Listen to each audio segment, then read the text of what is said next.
नमस्कार, स्वागत है आपका हमारे channel B infinity success zone में। और आज हम बात करेंगे परमाणु। ठीक है, भारत की परमाणु नीति का विकास, discuss the development of the nuclear policy of India. Nuclear policy of India की बात करेंगे, आखिर क्यों जरूरत हुई न्यूक्लियर पॉलिसी ऑफ इंडिया की भारत को, इसके बारे में हम विस्तार से चर्चा करेंगे।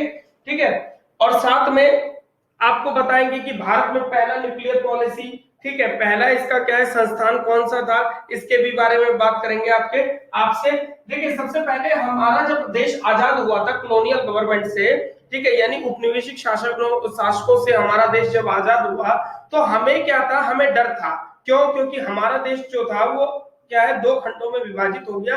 एक पहले से ही क्या था, हमारे पीछे चीन लगा हुआ था, अमेरिका लगा हुआ था, उसके साथ कुछ कुछ ऐसी विदेशी ताकतें जो थी, ठीक है, वो लगी थी। दूसरी बात क्या था, पूरी दुनिया में जो था वो आपके शीत युद्ध स्टार्ट हो गया था, जो शीत युद्ध की शुरुआत हो गई थी। साथ में आपको बता देता हूं कि भारत और पाकिस्तान, यानी भारत के साथ जब पाकिस्तान अलग हुआ, भारत से पाकिस्तान जब अलग हुआ तो उसी समय से क्या है, युद्ध के आसार बन रहे थे। तो भारत ने सोचा कि जब हमारा देश आजाद हो गया तो हमें कुछ चीजों पे डिस्कशन करना चाहिए या कुछ चीजों को हमें डेवलप करना चाहिए जो कि हमें आगे मजबूत करेगी, आर्थिक रूप से भी, सामाजिक रूप से भी, राजनीतिक रूप से। बोलते हैं, एक कहावत है, जिस देश का अर्थतंत्र, राजतंत्र अथवा उसकी जो सैन्य है, सैन्य शक्ति है, वो अच्छी रहती है तो वो राष्ट्र बहुत ही क्या है, ऊर्जावान राष्ट्र होता है और बहुत ही विकास क्या है, विकसित राष्ट्र होता है। तो इसके बारे में हम बात करते हैं। 1948 में भारत में परमाणु ऊर्जा आयोग की स्थापना की गई। ठीक है, 1948 का वो दशक था जहां परमाणु, ठीक है, परमाणु ऊर्जा आयोग की स्थापना की गई। ये वही समय था जब परमाणु ऊर्जा आयोग की स्थापना की गई। जो पहला परमाणु ऊर्जा आयोग की स्थापना हुई वो 1948 में हुई थी, ध्यान रखिएगा। ठीक है, उसके बाद सेकंड पॉइंट हम देख लेते हैं। यहाँ पे इसका जो सेकंड पॉइंट है, सेकंड पॉइंट में हम देखते हैं कि 1957 में भारत द्वारा परमाणु ऊर्जा आयोग का पुनर्गठन किया गया था। यहाँ पे 1957 में भारत ने परमाणु, ठीक है, परमाणु ऊर्जा आयोग का, इस आयोग का ये पुनर्गठन किया, ठीक है, यानी रीइस्टेब्लिशमेंट किया इसको। अब जब रीइस्टेब्लिशमेंट जब इसको किया तो पुनर्गठन करने के बाद जिसमें अधिक से अधिक पूर्णकालिक और कम से कम एक सदस्य शामिल थे, जिसमें पूर्णकालिक, ठीक है, 3 सदस्य और कम से कम जो है एक सदस्य उसमें शामिल थे, मेंबर शामिल थे। इसके बाद आपको बता देते हैं कि यहाँ पे 1967 में इसका नाम बदल के क्या कर दिया गया, इसका नाम बदल के भाभा एटॉमिक रिसर्च सेंटर कर दिया गया। इसका नाम बदल के क्या कर दिया गया, 1967 में इसका नाम चेंज करके भाभा एटॉमिक रिसर्च सेंटर कर दिया गया। ठीक है, रिसर्च सेंटर कर दिया गया। जैसा कि आप देख रहे हैं 1967 में इसी का नाम बदल के, परमाणु ऊर्जा आयोग का नाम बदल के, ठीक है, ये एचसी भाभा के नाम पे रख दिया गया। ये एक बहुत बड़े हमारे भारत के साइंटिस्ट थे, इन्हीं के नाम पे भाभा एटॉमिक रिसर्च सेंटर का नाम दे दिया गया। ठीक है, इसके बाद आपको आगे बताते हैं।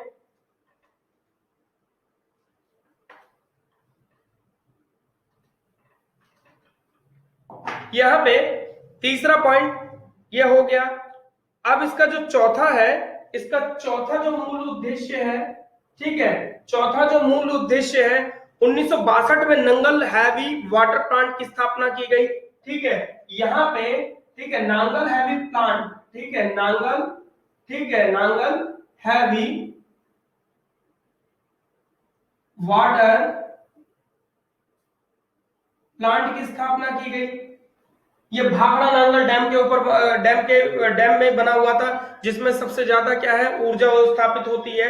ठीक है, जो पंजाब राज्य में स्थित है। उसके बाद ये कब हुआ था, ये आपके 1962 में हुआ था, 1962 में हुआ। इसके बाद आपको बता देते हैं,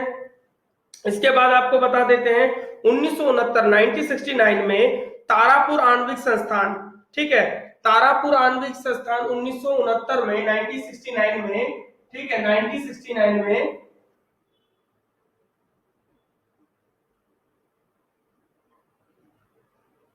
तारापुर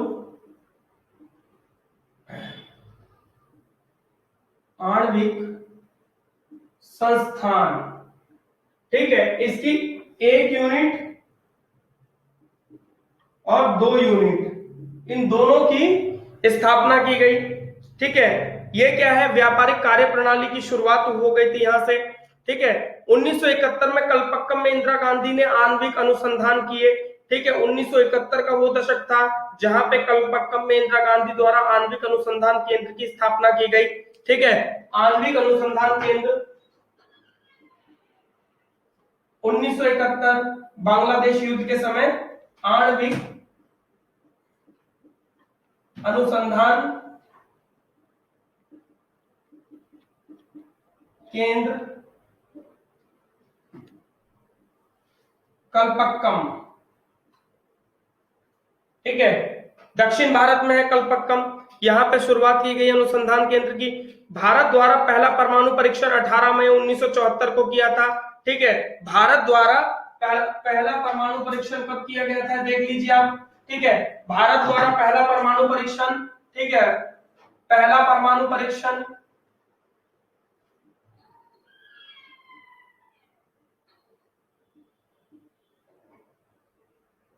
परमाणु परीक्षण भारत द्वारा कब किया गया था?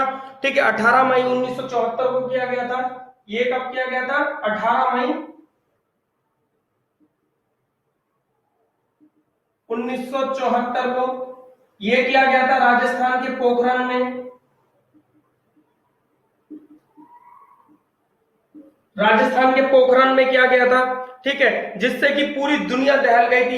ये विश्व का सबसे पहला क्या है, भूमिगत परीक्षण है। ये विश्व का सबसे पहला भूमिगत परीक्षण भी कहलाता है। भूमिगत परीक्षण अंडरग्राउंड रिसर्च कहलाता है। डीआरडीओ की अध्यक्षता में हुआ था। चीफ उस समय डॉक्टर एपीजे अब्दुल कलाम थे। 1977 में बड़ौदा में हैवी वाटर प्लांट की स्थापना की। ठीक है, बड़ौदा गुजरात में पड़ता है। ठीक है, 1977 में, ठीक है, बड़ौदा में हैवी वाटर प्लांट की स्थापना की गई। ठीक है, 1977 में। 1989 में 1989 में आणविक ऊर्जा नियमन board atomic energy regulatory board की स्थापना की गई। ठीक है, आपको बता देते हैं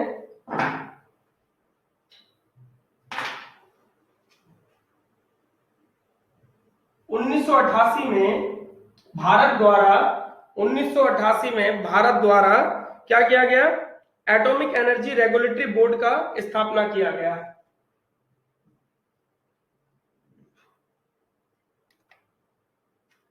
सॉरी, 1983 है ये, 1983 में। ठीक है, यहां पे भारत के द्वारा एटॉमिक एनर्जी रेगुलेटरी बोर्ड का स्थापना किया गया। एटॉमिक एनर्जी बोर्ड की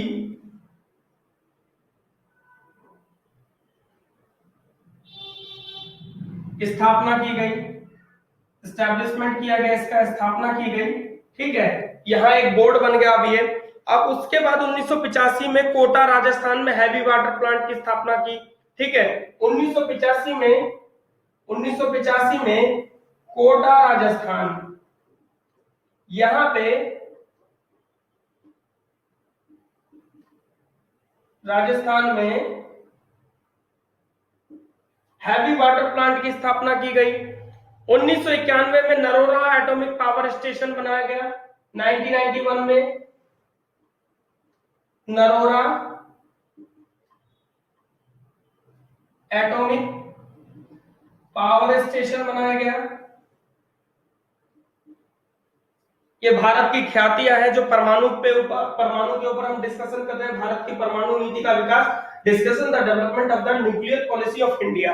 इसके बाद आपको बता देते हैं कि यहाँ पे Narora atomic power station unit 1 की स्थापना की गई है। ठीक है, अब इस यूनिट को 1, 2, 3 आगे भी इस यूनिट को बढ़ाया जा रहा है तत्कालिक सरकारों द्वारा। ठीक है, 1991 में मुनुगुरु तथा हजीरा में हैवी वाटर प्लांट की स्थापना की गई है। ठीक है, मुनुगुरु और हजीरा, मुनुगुरु 1991 में ही मुनुगुरु और हजीरा, यहां पे भी हैवी वाटर प्लांट की स्थापना की गई। 1996 में कामिनी रिसर्च रिएक्टर की स्थापना की गई, कामिनी रिसर्च रिएक्टर की स्थापना की गई 1996 में कामिनी रिसर्च रिएक्टर की स्थापना की गई, यहां पे। फिर उसके बाद आपको बता देते हैं मई 1998 में वो दशक था, ठीक है, मई 1998 में जब कारगिल युद्ध स्टार्ट हो गया, ठीक है, मई 1998 की बात है, आप ध्यान दीजिएगा, मई 1998 का दशक था, ठीक है। सरकार अटल बिहारी वाजपेयी जी की, ठीक है, अटल बिहारी जी की सरकार, अटल बिहारी वाजपेयी जी जो थे तत्कालिक प्रधानमंत्री थे, तो उन्होंने क्या किया, 1998 पे 5 परमाणु परीक्षण कर डाले, ठीक है, 5 परमाणु परीक्षण कर डाले। 11 मई 1998 में 3 परीक्षण किए गए, ठीक है, 11 मई 1998 में 3 परीक्षण किए गए। 3 परीक्षण उन्होंने बता दिया, पाकिस्तान, चाइना, यूएसए जैसे देशों को बता दिया कि भारत भी कम नहीं है, भारत भी कमजोर नहीं है, भारत के पास भी एटॉमिक है, ठीक है, परमाणु है, यहाँ पे ये भी परमाणु का उपयोग करना जानता है। 13 मई 1998 में फिर उसके बाद ये पहला परीक्षण था। दूसरा परीक्षण 13 मई 1998 2 परीक्षण किए गए। तो ये आपके, ठीक है, ये न्यूनतम परमाणु अवरोधक शक्ति, इसको क्या बोलते हैं, न्यूनतम परमाणु अवरोधक शक्ति। ये तो हो गया क्रेडिबल मिनिमम न्यूक्लियर डिटरेंस, ठीक है, क्रेडिबल मिनिमम न्यूक्लियर डिटरेंस, इसका प्रयोग किया गया और पूरे विश्व को दिखलाया गया ये हमारे पास परमाणु शक्ति है और हम लोग भी परमाणु बनाना जानते हैं, हम लोग भी परमाणु का यूज करना जानते हैं, और हमारे पास क्या है, ब्रह्मोस जैसी शक्तियां हैं हमारे पास, ठीक है, कुछ अस्त्र हैं, ठीक है, कुछ अस्त्र शस्त्र ऐसे हैं, मैं आपको उदाहरण बता देता हूं, उदाहरण के लिए यूज कीजिएगा, जैसे पृथ्वी,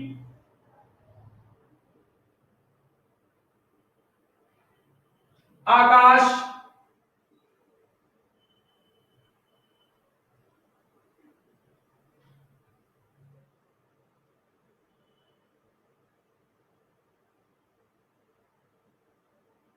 त्रिशूल,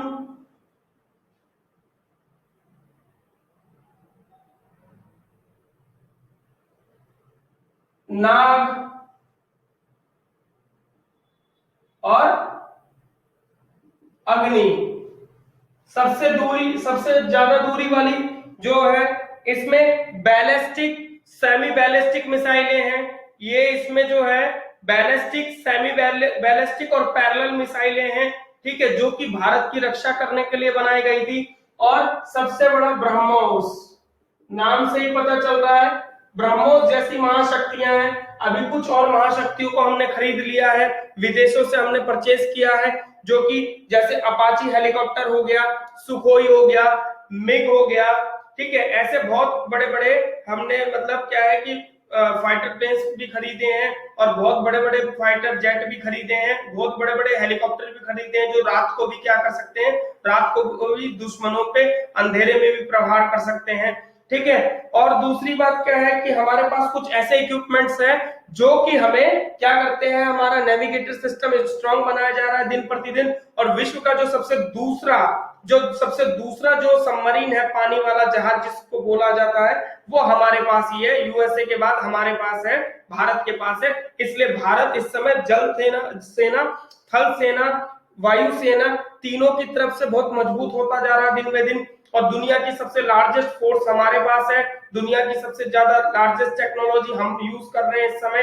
धीरे धीरे हमारी इंटरनल एजेंसियां और एक्सटर्नल एजेंसियां दोनों ही काम कर रही है, ठीक है, दोनों ही काम कर रही है और दोनों ही क्या कर रही है, नए नए टेक्नोलॉजी पे रिसर्च कर रही है। इसी के साथ परमाणु डिस्कशन यहीं पे समाप्त होता है। अब हम मिलेंगे आपको अगले ही डिस्कशन में, ठीक है, उसको पूरा ही हम विश्लेषण करेंगे इसके बारे में, ठीक है। ये आपके एग्जाम के लिए बहुत अच्छा होगा, एग्जाम के लिए अच्छा होगा जितना मैंने आपको बता दिया है। इसी के साथ अगली वीडियो में मिलते हैं, ठीक है। आप देखते रहे हमारा B infinity success zone channel, मेरे साथ में आपके साथ बोस, और आपको क्या है नई नई वीडियो और भी दिखाता रहूंगा। साथ में क्या है, आप इसको वीडियो को सब्सक्राइब कीजिए, लाइक करिए, शेयर करिए और कमेंट करके अपनी राय दीजिए। आपको अच्छी लगी है तो इसमें और भी ज्यादा कमेंट कीजिए और भी ज्यादा लोगों को सब्सक्राइब करवाइए। तो इसी के साथ अलविदा लेते हैं, अगली वीडियो में मिलेंगे। जय हिंद, नमस्कार।